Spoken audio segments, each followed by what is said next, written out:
You're listening to the official podcast of Bloodstock Open Air Festival.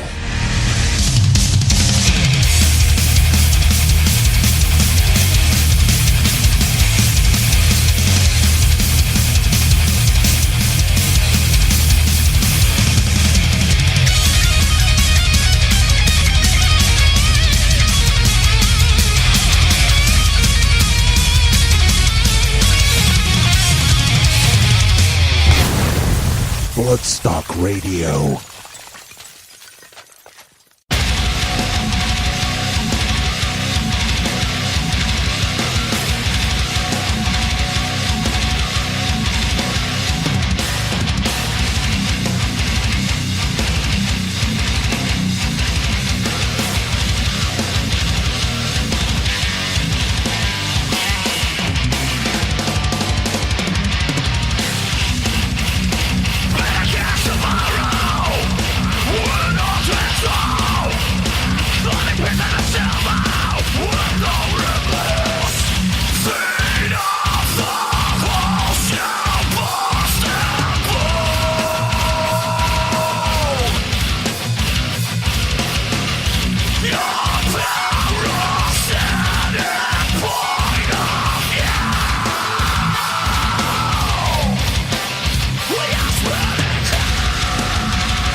Yes, hello, good evening and welcome to Bloodstock Radio, the official podcast of the Bloodstock Open Air Festival. My name is Squatter and this is podcast number 71, and we've got a lot to get through tonight, including an exclusive worldwide first airplay of a track from a Bloodstock 2019 main stage band. But we opened you up there with another exclusive first airplay actually. That was a track called Splitting Hairs Spitting Teeth by a Scottish band called Centrilia, and that's from their debut album In the Name of Nothing, which will be released on June 28th, so keep an eye out for that. Okay, let's get rattling on. We'll have our Metal to the Masses update, then interviews with and music from the two Metal to the Masses bands who won last weekend in Glasgow and Sheffield, and will therefore be playing in the New Blood tent at the best metal party of the year. Metal to the Masses update. Hello there, it's Paul H from Musipedia of Metal bringing you the results from the first South Wales Metal to the Masses semi-final. This was held on Friday the 3rd of May at Fuel Rock Club in Cardiff, and we saw fabulous sets from all 5 bands. Sepulchre, Fallen Temples and King Kraken doing enough to progress to the grand final on the 8th of June. Second semi-final takes place on Saturday the 18th of May, again at Fuel, and we'll see Blind Divide, Incursion, In Which It Burns, Levitas and Beyond Sorrow battle it out for a place in the final. Entry is £5, start time 6:30, and we also have headliners Damaged Reich, who will bring the evening to a fantastic close. Get there early for a night of blistering metal. I'll be back again after that to give you the South Wales final lineup. All the best. It's Tom from Resin Events here with your Leicester Metal to the Masses update. Last Wednesday we had the last of our quarterfinals with Diceratops, Dawn of Anubis, Graves and Herburden. And in the end it was decided that Dawn of Anubis and Diceratops would progress through to the semi-finals. We also announced the wild cards on Wednesday, and they were New Age Grace and Graves. Our semi-finals will take place on the 10th and 11th of May at Firebug. Doors will be at 7 p.m. and it's £5 to get in. See you there.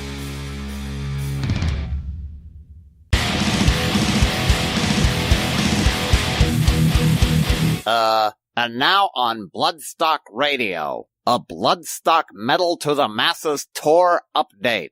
Okay, next up on Bloodstock Radio, we are chatting to one of the latest of our Metal to the Masses winners up in Glasgow last Friday. The winners were Inferium, and we're talking to Elliot. How are you, sir? I'm very well, thanks. Yes, has it set in yet? Are you still a little bit dazed?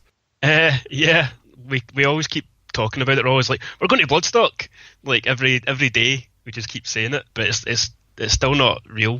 Yeah, because it's obviously one of the earliest finals. It's only the second final that we've had, so we're right here at the beginning of May, and you've got to wait all that time now. I mean, the last final I think is the 13th of July, so those guys that win that one are only going to have to wait 3 weeks. But you guys are you've got a long wait now. So yeah, just try to keep ourselves busy, really. Yeah, absolutely. That's the best way to do it. So, so obviously the whole point of these is to basically let our listeners know about you guys and what sort of music you play and why they should come and check you out at Bloodstock. So, just give us a quick overview of the band, how long you guys have been going for, and what sort of sound have you got? It's always a difficult one to try and compare yourself to bigger bands. Our drummer came up with the best one and says, if Killswitch Engage and Architects had a baby, that would be our sound. Okay. Yeah, that's probably the most accurate I can say. But we've got a lot of inspirations from other bands like Gojira, all that sort of stuff. But yeah, they're probably our 2 biggest inspirations is Killswitch and Architects. Okay, and how long have you guys been around for? Just over a year. Wow, that is good then, because as I say, some Metal to the Masses bands, they've been going quite a while now. Simon mentioned it. We had Simon Hall interviewed on the show last week, and he was saying that the profile of Metal to the Masses and the prize is such a big prize now that you'll get some bands that are quite well established and that still want to give it a go. So yeah. What made you take part in Metal to the Masses then? I'm assuming you weren't around in time to take part in it last year. Is this your first time? Yeah, this is our first time. We kind of hit the ground running because our debut gig was with a band called Titan Breed, who have won Metal to the Masses previously. Yeah, we know them well. Yeah, so like they sort of debuted us, shall I say, and they've sort of took us under their wing. And they says, there's Metal to the Masses, this thing called Metal to the Masses. You should get into it because I think you should do really well. And then we had a few gigs at Ivory Blacks, where obviously that's where it's held in Glasgow. And even the booker was like, you should get into this Metal to the Masses thing. I'd never heard of it before, so it was a great experience. Yeah, well, as Titan Breed definitely made a bit of an impact. So if you're listening to advice from them, and I remember Johnny being very vocal about their Bloodstock appearance and that, and you'll always get a big following coming down from Scotland anyway. So and they'll always check out the Metal to the Masses winners from there. So hopefully you should be able to get a few into the tent for that anyway. Yeah, hopefully. Yeah, have any of you been down to Bloodstock before? Any of the band? I think our drummer has been. Gordon, he's been a few times, I think. Yeah, he's a big fan of Bloodstock. He loves it. Yeah, well, it's going to be depending on when you're playing, I suppose it all counts on that really. If you're playing on the Sunday, then you're probably nervous all weekend. But if you're playing on the Friday, then you got it out of the way and you can just party for a couple of days. Then. Yeah. Well, we're Scottish. We can party whenever. Absolutely. So, are there any bands that are playing at Bloodstock this year that you're particularly looking forward to seeing and that you really, really wouldn't want to clash with? Well, me personally, I'm a big fan of like Tesseract and all that sort of stuff for the kind of genty style. So I know that they're on, so I'll probably go try and catch them. Parkway Drive, obviously, they're metalcore, so they're right up our street. Yeah, absolutely. Well, you won't be clashing with them because we don't run that late in the New Blood stage, so you'll definitely be clear for Parkway Drive, and you can now put on your CV that you're supporting Parkway Drive. I don't know, that's probably stretching it a little bit, but you're definitely on the same bill as them anyway. Yeah, definitely. It's great just to be able to have the potential to rub shoulders with these types of people, Yeah, I think you. I say if you listen to the guys from Titan Braid, and as I say, Johnny was very up on all that. But obviously, we're putting you guys out there now as well. But there's lots that you can do around the weekend and ahead of promoting yourselves as well. Because obviously, we've got usually about 120 bands on over the weekend and that, and people usually tend to work headliners down, so they'll put the headliners in on their clash finders, then they'll look who's on Sophie, and then it'll only get down to the Nude Blood. So as much as you can, any gimmicks that you can come up with to sort of get your name around there, so people know when you're playing and things like that, they're always very well advised. And we've had some very inventive ones over the last few years, the likes of 10 Ton Slug and stuff like that. We're very good with their marketing and that. So make sure you listen to Johnny and the guys about that, and I'm sure they'll definitely. Yeah, they will coach you well, I'm sure. Yeah, no doubt. Yeah. So what have you got? What have you got going on musically at the moment then? Because we're going to have a song of yours called "The Fall," the latest single. So just tell us what music you've got out there at the moment. Other than that, we've only got 2 songs out just now, available on all streaming platforms. Our debut single is called "Battleground." There's a music video for that. Then we've got "The Fall." We've got our official lyric video for that. So you can check them out, and we've got an upcoming EP. It's all ready to go. We just need to get everything sort of finalised, and then we'll obviously be promoting that. We're aiming to get it out before we go down to Bloodstock, so then we've got a lot more to promote.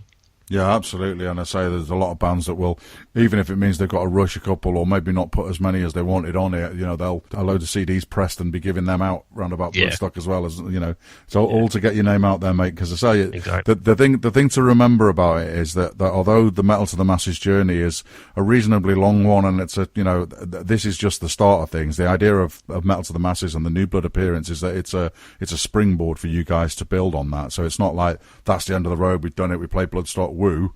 It's literally, so it's all about getting your name out there. And say you've got 20,000 metalheads in a field, then that's your ideal audience, really. Yeah, it's absolutely perfect. Yeah, cool. Okay, well, cheers for chatting to us, and congratulations on getting to Bloodstock. Well, thank you very much. Cool. So if you can introduce The Fall for us, then we'll have a listen to that. Yep. Here is The Fall. You can check it on all streaming platforms and YouTube. Official videos out. So enjoy.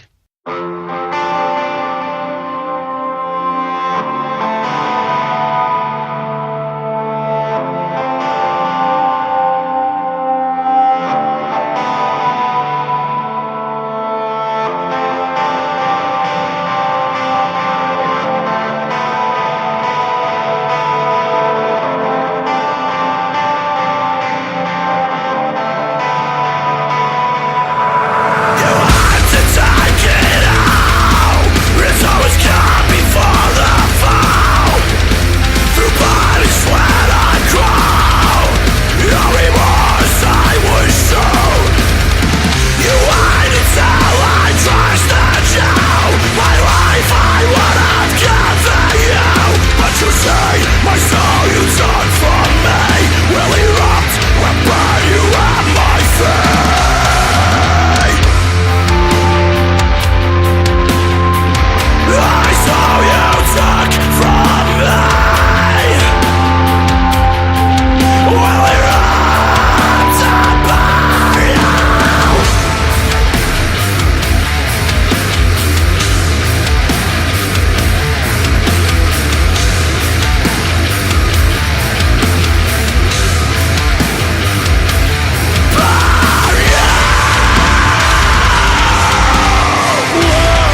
Okay, so that was The Fall from Inferium, who were our Metal to the Masses winners up in Glasgow on Friday night.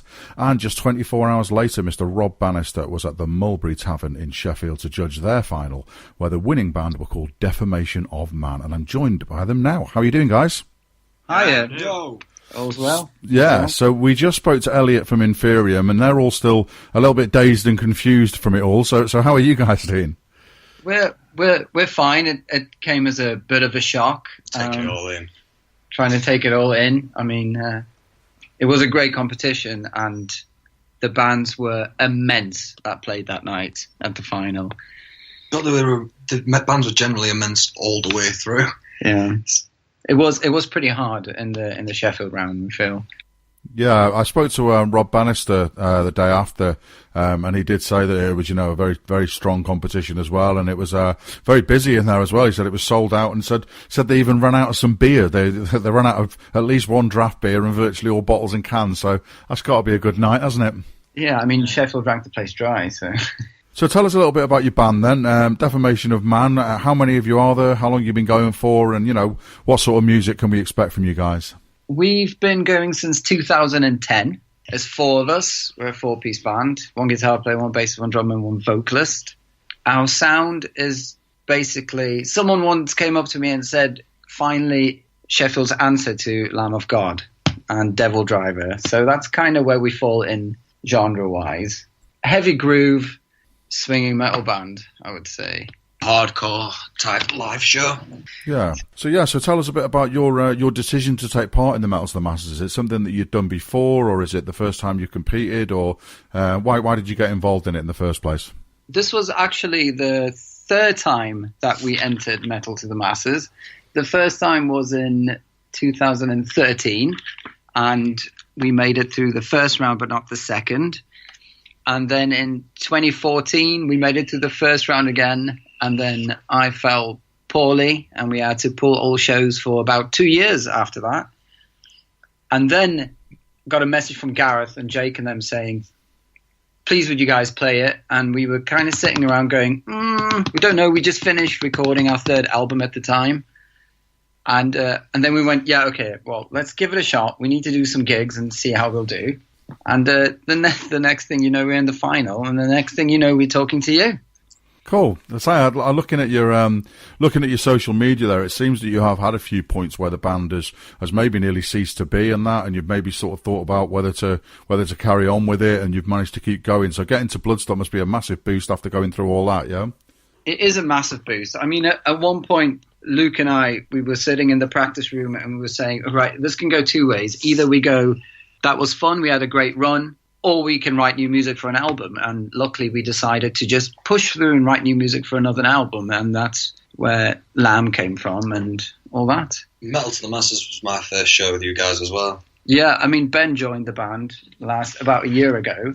His first gig was the first round of Metal to the Masses. And then hopefully his up-and-coming gigs will be getting ready to play Bloodstock. So the first of many to come. The first of many to come. Yes, indeed. So, talking of Bloodstock, then, do you guys actually go? Have any of you been to the festival before? Yeah, I go quite regularly. I've not been for 2 years. I'm called vocalist, by the way. So yeah, it's an amazing festival. So to actually be playing it's still like not sunk in. It's unreal. Oh, that's cool. Well, as I say, hopefully the idea of this is to try and get your name out there so that we get a few more people into the tent for you and that. But the crowds at the New Blood stage have been going up year on year anyway. So hopefully we'll manage to get a few in there. Are there any bands that are playing over the weekend that you're particularly looking forward to seeing and that you're praying you're not going to be clashing with? I really want to catch Soulfly, Scorpions, obviously Parkway Drive headlining Saturday, so definitely want to catch those guys. Cradle of Filth too. I've met Danny Filth before when he played with Devilment. Yeah, it's a good lineup this year. And of course, you guys can say that you're supporting Parkway Drive now, of course. I was sitting around the other day thinking, oh my God! When we post something now, we can say we're playing Bloodstock. You know, it's you all these years you look at bands on the bill to play a festival like this, And then all of a sudden, the Sunday morning, you wake up and you think, my God, our band is doing that. It blew my mind. That's after you realise that you've woken up and you're still drunk as well. Yeah. And after they announce you won, and then Rob takes you to the side and he goes, right, who's the most sober out of all of you? And it's me, poor Steph, who probably wasn't the most sober at the time. And he's like, this is the email you need to fill in. You need to get this in. And I'm like, how am I going to remember this in the morning? And it's pretty surreal. And the amount of sort of, it's not attention, but like people being happy that your band is going through, and you see stuff on social media and it picks up where people engage with your band.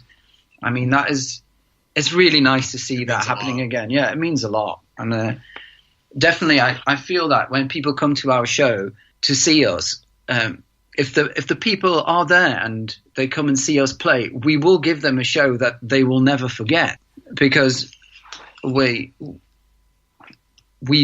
are representing our town, Sheffield, and if there's anybody that will represent this town and give it everything we've got, it is us, because I truly believe that we put on a show that can class us as one of the most dangerous bands in Sheffield.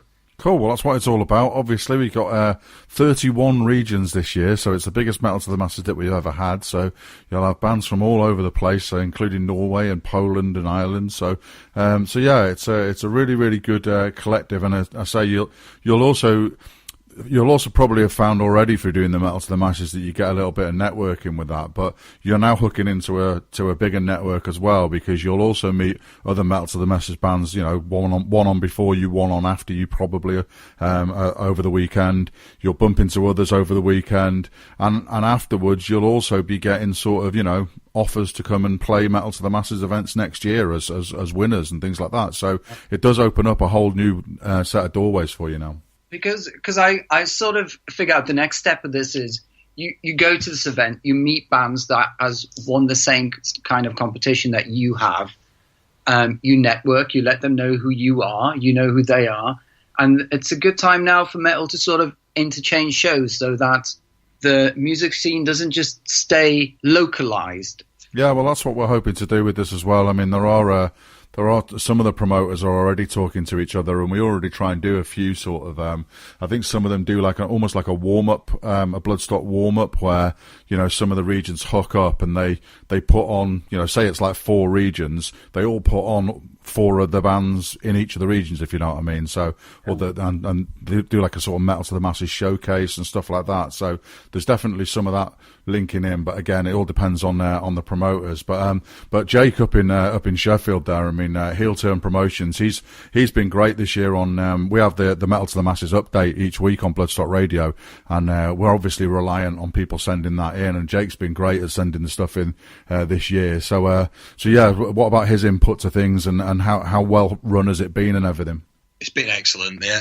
I've known him for years, and it's just, as soon as he started it all, when he first started doing promotion and things like that, I was like, okay, we'll see how this goes. And then, you know, like, just running these events, like, throughout his birthday and things like that, like, oh yeah, I'm not even going to have a birthday party, I'm just going to put a show on.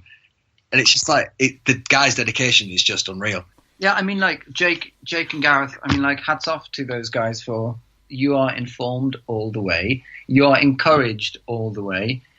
I mean, it's great. I mean, the guys do a great job. And I mean, like, Jake is a dad. You know, he's got a kid. I'm a dad as well. And I know how hard it is to commit to stuff like this when you're a parent. And, I mean, truly, like, hats off to the bloke. I mean, he's done amazing. Great guys, yeah. Yeah, that's good, because I mean that is part of it as well. The whole Metal to the Masses thing is not supposed to be just about the bands. It's supposed to be about promoters and venues and making sure these venues don't close down and stuff like that. So, you know, when people buy into it like that, that really is gratifying to hear, because that really is what it's supposed to be all about. The venue was packed. You know you've got good promoters as well. Yeah. Well, that all sounds great. So, we look forward to seeing you guys at Bloodstock then later on in the year. So, we've got one of your songs to play. So if one of you can introduce that to us, and then you can go and get yourselves prepared, because you've got quite a long wait. As I was saying to Elliot earlier on, you're one of the earliest finals, so it means you've got the longest wait. Some of our finalists, the last finals on July the 13th, so they've got just a few weeks to wait before they go to Bloodstock. But you guys now got months and months and months to get all spine tingly about it and everything. So so enjoy that, and we'll have a listen to some of your music. Cheers for talking to us. Yeah, thank you. This song is called Lamb. It's the first one off our new album. It's about a mysterious death. It's got foul play. It seemed to have elements of paranormal. I mean, I'm not into that, but the whole story behind it was pretty cool. But obviously, it's sad that it ended in a death. You can YouTube it. It's a song about the death of Elisa Lamb. So yeah, that's basically it. Okay, cool. Well, we'll have a listen to that. And cheers for talking to us, and congratulations for getting to Bloodstock. Thank you very much. See you at Bloodstock. Okay, that was the guys from Defamation of Man, and this is Lamb.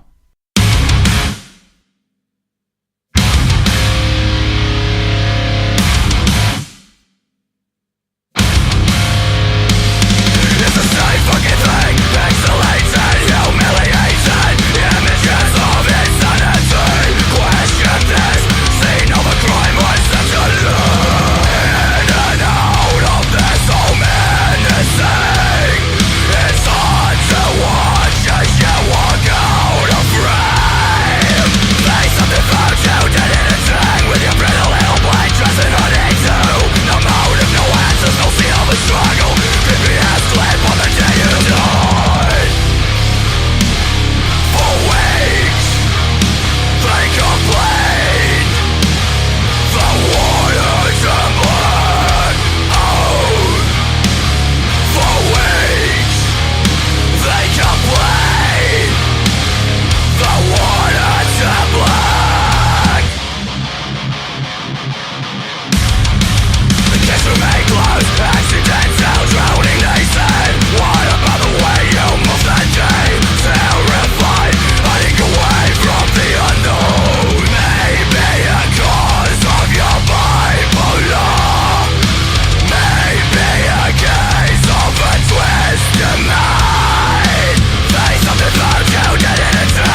Hi, this is Alex Skolnick of Testament. You're listening to Bloodstock Radio.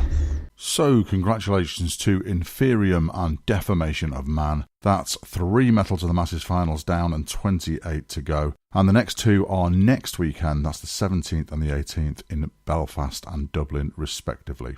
Okay, still to come on Bloodstock Radio. We'll be finishing off the show tonight with this week's big interview with Kat Pereira from Bloodstock 2016 band Derange, telling us all about their Bloodstock journey. But before that, we are very pleased to be able to bring you an exclusive worldwide first airplay for a brand new track from a brand new album by a Bloodstock 2019 main stage band. They are called Chrysler, and if you're unaware of them, then I definitely suggest you check them out, especially live, because they are outstanding. Their new album, Worldwide Negative, will be released on August the 16th via PhD, and this is a track called Zero Sum Game, coming up exclusively on Bloodstock Radio, and it's an absolute beast. Bloodstock Radio.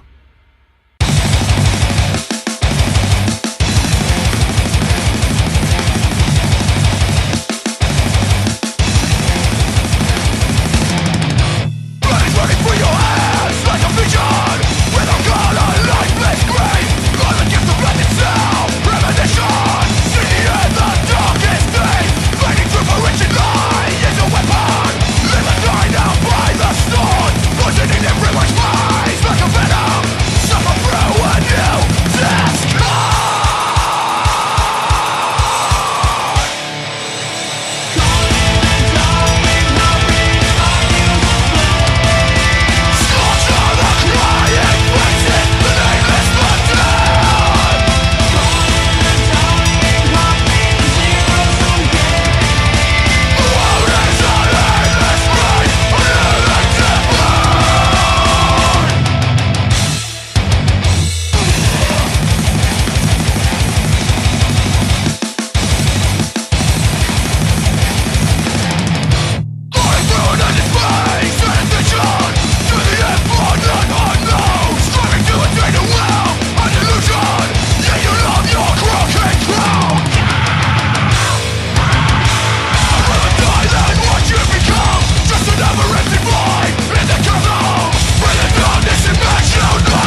my Bloodstock journey.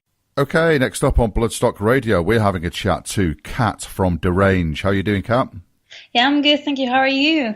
Yeah, I'm doing well, thank you. Yeah, so we played Divide on the show a couple of weeks ago, and thought I'd have a bit of a catch up with you and a chat about how things are going, because you guys played Bloodstock back in 2016, didn't you? So it's been a bit of a while, so just thought I'd have a catch up. Yeah, absolutely. We played in 2016. It was the same it was a Twisted Sister, Mastodon, and Slayer headlined. It was such a great experience. I never thought we would get to play Bloodstock. Nevertheless, the Sophie Lancaster stage, we went straight, had our names on the poster. We played with such a huge crowd. It was literally something tick off our bucket list for sure. So how did that come about then? Did it just literally just come out of nowhere, or was it? Did you hear rumors? Did you put in for it and that? Because obviously there's loads of different ways to get into play Bloodstock. So how did it sort of work out for you? In October 2015, we have released our debut album, The Awakening. We had released our debut single, The Thinker, and we were still like very fresh out of the boat as well. So we just did a lot of promotion. And we worked with our PR, Mick Gaffney, and he's been sort of the reason why we got to where we were in the very beginning. So at the beginning of the year, we were still promoting the album. We were already organizing to tour the UK, and we were working with him for summer festivals as well. And then just one day, in one evening, I was just speaking to him on Facebook, and he went, "Oh yeah, I got some good news. You're playing Bloodstock," and it still hadn't sunk to me. I went, "Oh yeah, that's cool. Wait, what?" Thing is, because we just had fresh new material out. It's not saying that it was easy, but everything just seemed. We were quite touched by it because we're still such a recent band, still an up and coming band, and is the fact that we were given the chance to play the second stage, like I said, and having our name on the post on it's probably one of the biggest festivals for any band to play with. It was such an honor. It was unbelievable. But yeah, Mick definitely was part of that for sure. Yeah, I know Mick quite well, and Sharon as well is his colleague as well. Oh, that's awesome. Yeah, he was. I think it's so important for any band to work with people that enjoy your work. And as an up-and-coming band, we still going through a lot of obstacles in people not taking a chance on us. And I think the people that say yes to you, the people that take a chance on you and work really hard for you, are the ones that you need to keep close. And Mick is definitely someone that I'll always go for him for help. And I think he's the person that took a chance on us, and it paid off. So he's definitely a person that I'll just keep close. So before Bloodstock, had any of you actually been to Bloodstock before, or was it your first time at the festival? For me, it was the first time. I stayed there the whole weekend. Joe, our bass player, he has been, I believe he's been before. In our band, he's the one with more the heavy metal influences. He's the one with the Iron Maiden, Megadeth, that sort of vibe. He's the one that brought that kind of vibe to the band. But for me and for Nick and for the rest of the band, it was definitely the first time that we've been. And I absolutely loved it. First of all, it's such everything. Everyone just seems to work together. Everyone's super nice to each other. It's, in comparison to Download, is a lot smaller, so I can just wake up in my tent and be okay with just walking just a couple of steps to go to the main stage. There's just a very an awesome sense of community in there, which sort of made me fall in love with the festival even more. I'm glad you said that, because obviously the community is the word that I always use. That is the one word that I always use for Bloodstock, because, you know, the reason I got involved in this, I was just a fan. I'm not a professional broadcaster or anything like that. I was just a fan that used to go to Bloodstock, and I was passionate about it, and I was following the metal to the masses, and just sort of got invited to sort of help out and do Bloodstock Radio and Bloodstock TV. So it's got that sort of, you know, grassroots sort of thing to it, hasn't it? Yeah, absolutely. It felt like no one at the festival was a stranger. It felt like everyone knew each other from the very beginning, everyone was super helpful. For example, as soon as we arrived to the campsite and we were building our tents, one of the people there literally just offered me just a hammer for me to hammer down the nails to build my tent. So it's that kind of sense so that no one's a stranger there. And also something that I saw, it was, of course, a lot of families come together to Bloodstock, and it was just seeing so many young people there. And it warmed my heart because it felt like they were just being introduced to music right. Yeah. Because nowadays it feels like the commercial radio influences the younger generation a lot. So seeing parents bringing the young kids to shows like that, I think it's just memories that are being built there. Yeah.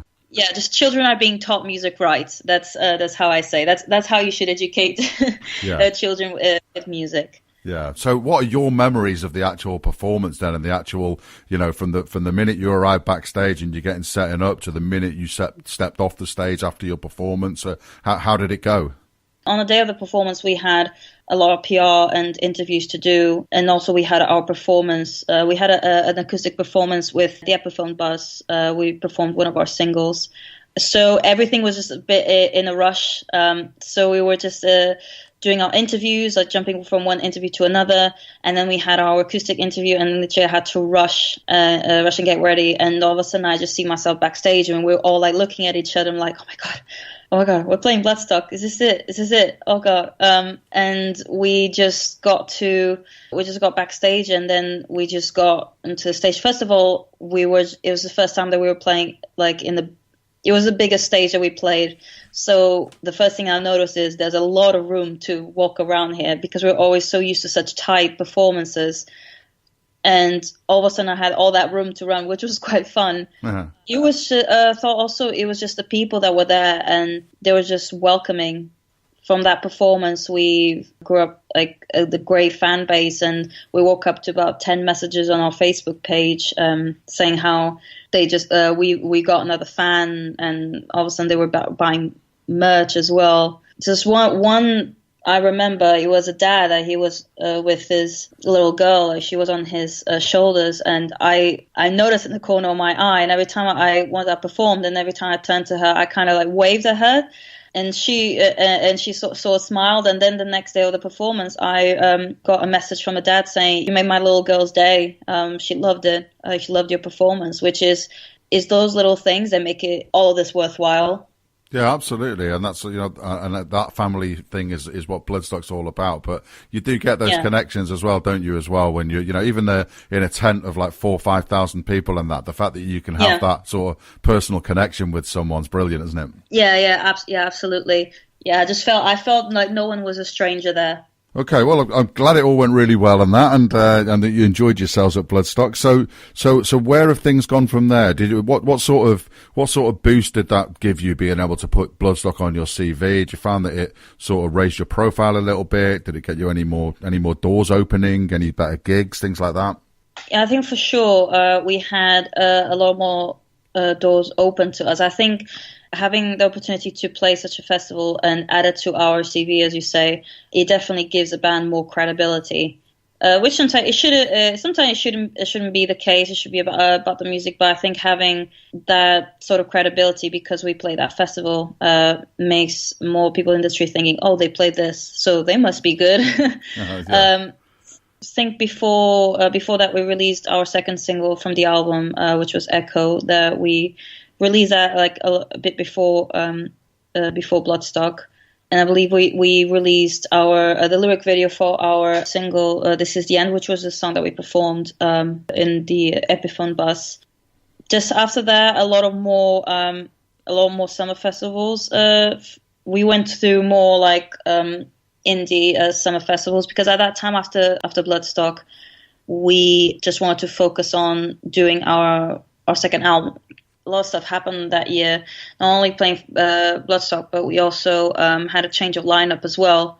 But it came at the right time because we decided to take a break to just work on the second album.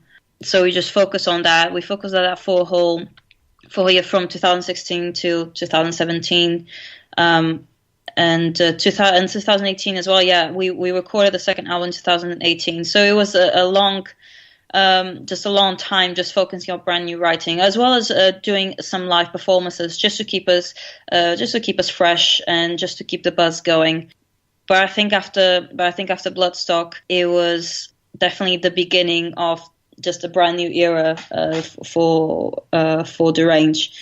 And you mentioned The Awakening there. That you worked with my good friend Mr. Russ Russell on that one, yeah? Yeah. We recorded with Russ Russell. I believe in February 2015. We recorded him. I had a great time, as Russ is not only sweet, but he's also incredibly funny. And because I think he understands the industry a lot, so he gave us a lot of pointers as well, a lot of tips.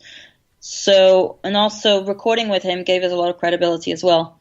As soon as we said that we were recording with Russ, I believe that a lot of people just looked at us in a very different way. He's a great guy. Don't tell him he's funny though, because he'll take that. He'll start telling more of his awful jokes. Don't encourage him.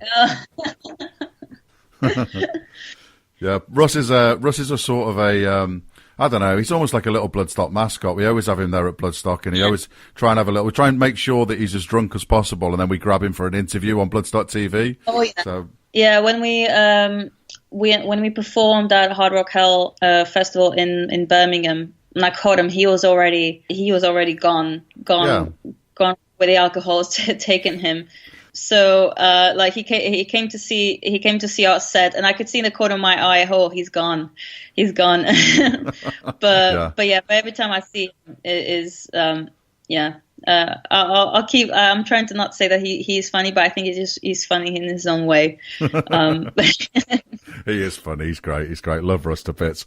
Really, really passionate, and I love the fact that he's, as you say, he takes chances on sort of more up and coming bands, and he's always got advice and help and encouragement, and he works with such huge bands like Napalm Death and At the Gates, and then next week he's working with the likes of you guys and Getica and Eradicator and all the sort of up and coming bands, and he's really dedicated to making sure that he gets a good mix of that, isn't he?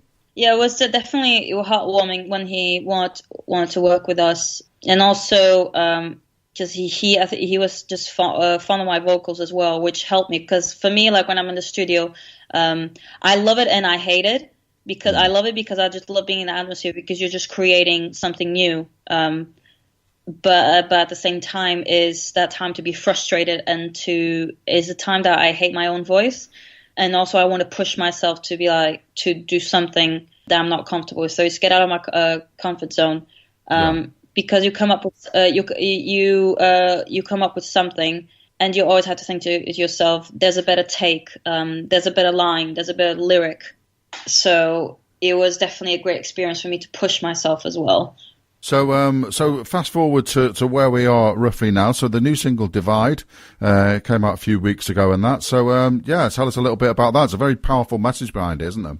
And the year that we played Bloodstock, and the year before that, they were very, for me, not sound too dramatic, but they were quite life-changing years for me, physically, mentally, emotionally. So I think when I wrote the lyrics for The Awakening and kind of the journey that I was going through, I was very into, I wanted to write something in the more spiritual side, thinking more universally, the power of now, high consciousness, being in the moment. So I wanted the album to portray that. But at one point in those years, that the message that I wanted to pass through The Awakening, it just stopped being real to me. It felt like I was just putting up a wall.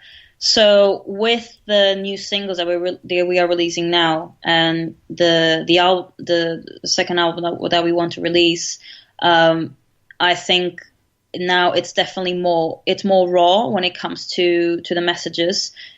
It was definitely, I think the message for these brand new singles is enough of the bullshit. This is me. This is how I'm feeling, and I am angry and I am sad, and so there's no hiding behind the whole high consciousness. So definitely the singles like such as Runaway and Divide, and the upcoming singles that we're planning on releasing, they definitely surround themselves by the topic of being surrounded by toxic people that kind of drain you, and you feel like you're just you have it back against the wall, and you have and someone's like holding a sword in front of you, and you just have. And you feel like you became so comfortable with the situation. You're just so comfortable in being surrounded by toxic people that that's all you know. So Divide is definitely especially with the video, the way that we wanted to portray is being able to find that strength to get out of that situation. Yeah, I was going to say about the video. The video is very powerful as well. You get that sort of sense of isolation and that sort of sense of, the almost like the leper, almost like the pariah sort of thing, where there's just got that effect on people around them and things like that. So I definitely encourage people to watch the video to it as well, because you do get more of a sense of the lyrics along with that as well.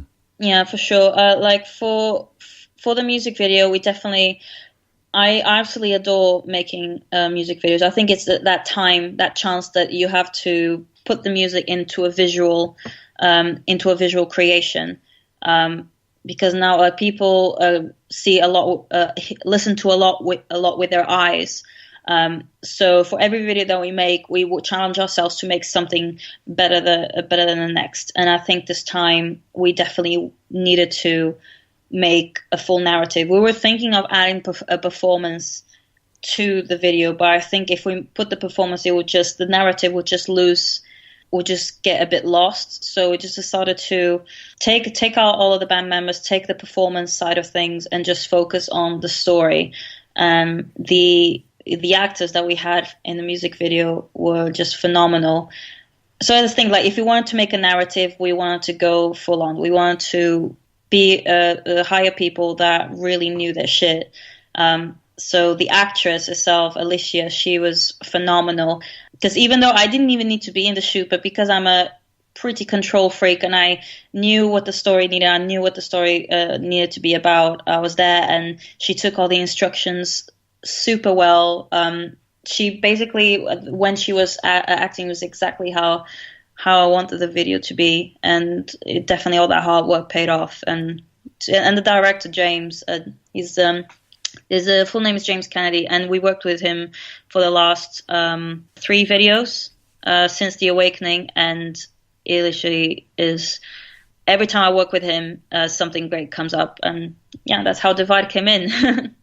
Cool, yeah, that sounds great. And as I say, it's very powerful, and it does come across very, very well. So, yeah, definitely agree with you on that. So what's next then? Because you've got, I know you're playing at Camden Rocks, so playing at the Dev, one of my favourite pubs, got to be said, on June the 1st. So you're looking forward to that, yeah? Yeah, we're very excited, and I think we were always trying to get into Camden Rocks.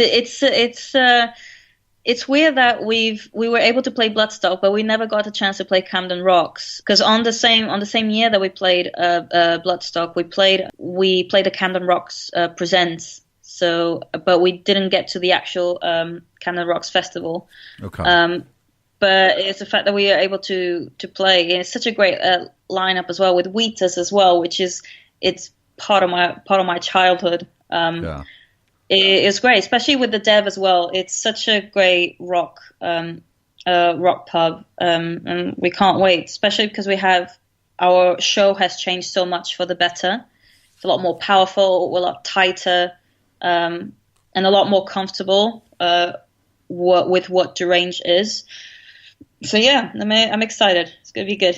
Yeah, cool. So if anyone wants to get down there, that is Saturday, June the 1st at 1 p.m. at the Dev. And if you go through the Deranged Facebook page, you can get 25% off your tickets as well. Yeah, so if you go to our Facebook page or Instagram, we are giving 25% discount off our tickets. We have a discount code in one of our statuses, and we are going to post it again in case you missed it. So we have 30 tickets available. So make sure you get yours with a discount before they run out. Well, I think that's about all I've got for you, my dear. So, I hope that goes well at Camden Rocks, and you never know. Hopefully, we'll see you back at Bloodstock one day. Yeah, absolutely. There's definitely another tick off my bucket list, for sure.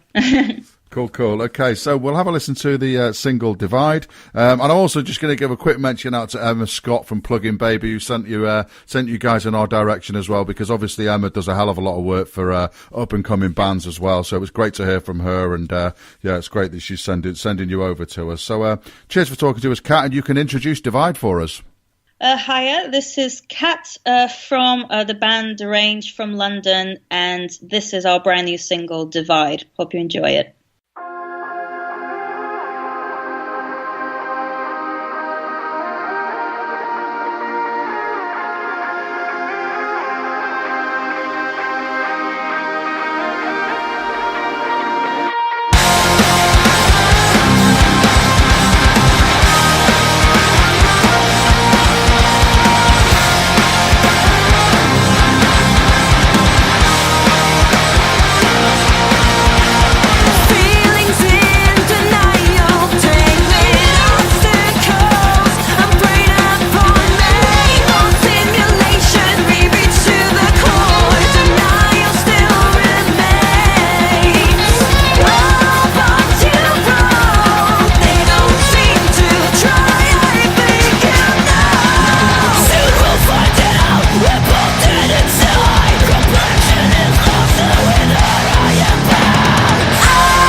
By the fans, for the fans. Bloodstock Radio.